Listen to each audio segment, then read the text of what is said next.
Determinants of rural development की हम बात कर रहे हैं, तो उसमें हम देखते हैं कि elevation of the condition of poverty is an important concern. ये हर हुकूमत का बड़ा मेजर कंसर्न रहा है। ये इंटरनेशनली कंसर्न है। ये सस्टेनेबल डेवलपमेंट गोल पे भी इस पे बात होती है। सबसे पहला गोल ही जो पॉवर्टी एलिविएशन है वो है, तो ये एक मेजर कंसर्न है। For this purpose it is essential for the farmer and agriculture labourer to possess adequate knowledge and information in terms of usage of modern and innovative strategies and methods in agriculture and farming practices. ये सारे method utilise करेंगे तो उनकी farm productivity increase होगी। तो कुछ approaches हैं rural development में। There are not any universal accepted approach to the rural development. कोई ऐसी एक्सेप्टेड नहीं अप्रोच यूनिवर्सली कि ये अप्रोच है, ये डिटर्मिनेंट्स हैं, इसी को यूटिलाइज करते हुए हर जगह पे रूरल डेवलपमेंट की जा सकती है। ये वेरी करती हैं area to area, society to society, geographical area matter करता है, जो इन्वायरमेंटल कंडीशन है वो मैटर करती है। एक ही जोग्राफिकल एरिया में कल्चरल वेरी करता है। सिचुएशनल एनालिसिस करके तो फिर वो अप्रोच लॉन्च की जा सकती है।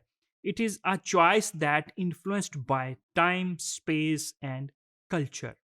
Rural development is a comprehensive and multi-dimensional concept.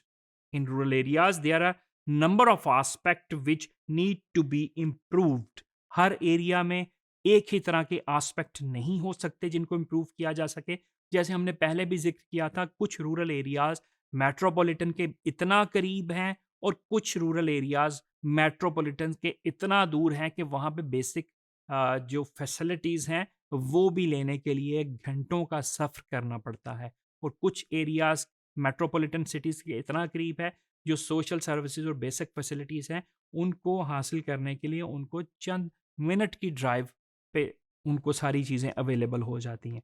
तो ये एरिया टू एरिया वेरी करता है। These include agriculture, small scale industries, village and cottage industries, community resources and facilities, and above all the living condition of the rural individual। तो चूंकि ये बताया कि multi dimensional approaches हैं rural development के लिए, तो उसमें मल्टी पर्पज अप्रोच जो है, the major purpose of the multi purpose approach is to lead to all round development of the village based on self and help and self reliance. तो ये all round development की हम बात कर रहे हैं। It is regarded as significant approach which laid the foundation for upliftment of the rural areas. Include the activities related to agriculture, activities related to animal husbandry, activities related to cooperation, irrigation, village and small scale industries, healthcare, sanitation, housing, water supply, welfare of the women, welfare of the children, and rural employment. तो ये multi sectoral approach है। फिर हम आते हैं sectoral approach पे। तो sectoral approach जो है, basically the main purpose of this approach to promote intensive development of the selected sector, के किसी एक सिलेक्टेड सेक्टर में जहां पे ज्यादा जरूरत है डेवलपमेंट की, तो उस सेक्टर पे अप्रोच करके उस सेक्टर की डेवलपमेंट को बेहतर किया जा सकता है। तो उसके बाद है target group approach. The main purpose of this approach is to augment growth with social justice among the socio-economical backward section of the society। अब ये टारगेट ग्रुप अप्रोच जो है, तो इसमें हम ये भी कह सकते हैं कि अगर किसी एरिया में हम देखते हैं कि वुमेन जो है वो बहुत ज़्यादा अंडर प्रिविलेज्ड हैं, या कोई ऐसा सेगमेंट, जैसे हम भट्टा मजदूरों की बात करते हैं, वहाँ पे जो है बाउंडेड लेबर हो रही होती है, तो ये वो जो सिलेक्टेड ग्रुप है, जो टारगेट ग्रुप है, जिसको जिसको हम वल्नरेबल ग्रुप कहते हैं, तो एक अप्रोच उनकी डेवलपमेंट की है, इसको हम टारगेट ग्रुप अप्रोच कहते हैं।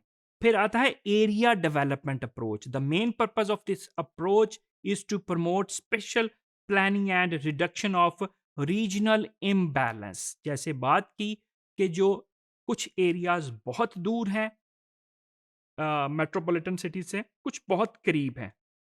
तो एरिया डेवलपमेंट अप्रोच, ये जो इम्बैलेंस डेवलपमेंट स्कीम्स हैं, जिसमें जो दूर दराज के एरिया हैं जहाँ पे बहुत ज़्यादा किल्लत है चीज़ों की, वहाँ पे हम एरिया सेलेक्ट करके उस जगह को डेवलपमेंट वहाँ पे ज़्यादा करें एज़ कम्पेयर टू जो जिनमें इतनी ज़्यादा ज़रूरत नहीं है, in order to bring about correction in the regional imbalance. जैसे हम बात करते हैं कि थरपारकर की बात करें तो वहाँ पे मेल न्यूट्रिशन इतनी शिद्दत से है कि वहाँ पे बच्चे भूख से मर भी रहे हैं। तो अगर हमने फूड का कोई प्रोग्राम लॉन्च करना है, जो न्यूट्रिशन डेवलपमेंट का कोई प्रोग्राम लॉन्च करना है, तो वो शहर के करीबी देहातों से जो दूर दराज के देहात हैं जहाँ पे एग्रीकल्चर जो है इनपुट आउटपुट वो भी बहुत कम हो रहा है, पानी की भी किल्लत है, खुराक की भी किल्लत है। तो इस तरह जो है एरिया डेवलपमेंट, जो अंडर डेवलप एरियाज़ हैं, उनकी तरफ ज़्यादा तवज्जो देके, तो ये भी एक डेवलपमेंट की अप्रोच है। तो फिर basic need approach, the basic need approach gives primacy to the needs of the minimum standard of living of the poverty stricken individual as a major concern for the development planning। तो अब हमारे पास ये जो basic need approach है कि जो इंसान की लिविंग में बेसिक नेसेसिटीज़ हैं, उन पे तवज्जो दे के जो ज़्यादा पॉवर्टी स्ट्राइकन इंडिविजुअल्स हैं उन पे।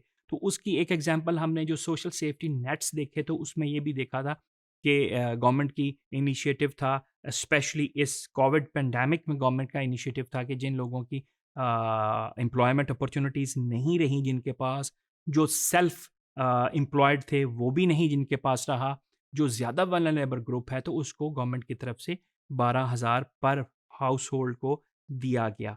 तो ये एक एग्जांपल थी बेसिक नीड बेस्ड अप्रोच की। तो इसमें हमने देखा कि हमारे पास टारगेट ग्रुप अप्रोच है, हमारे पास बेसिक नीड अप्रोच डेवलपमेंट की थी, एरिया रिलेटेड नीड अप्रोच थी। तो ये डिफरेंट अप्रोचेस यूटिलाइज करते हुए हम अपने रूरल एरियाज़ की डेवलपमेंट कर सकते हैं for the development of the country.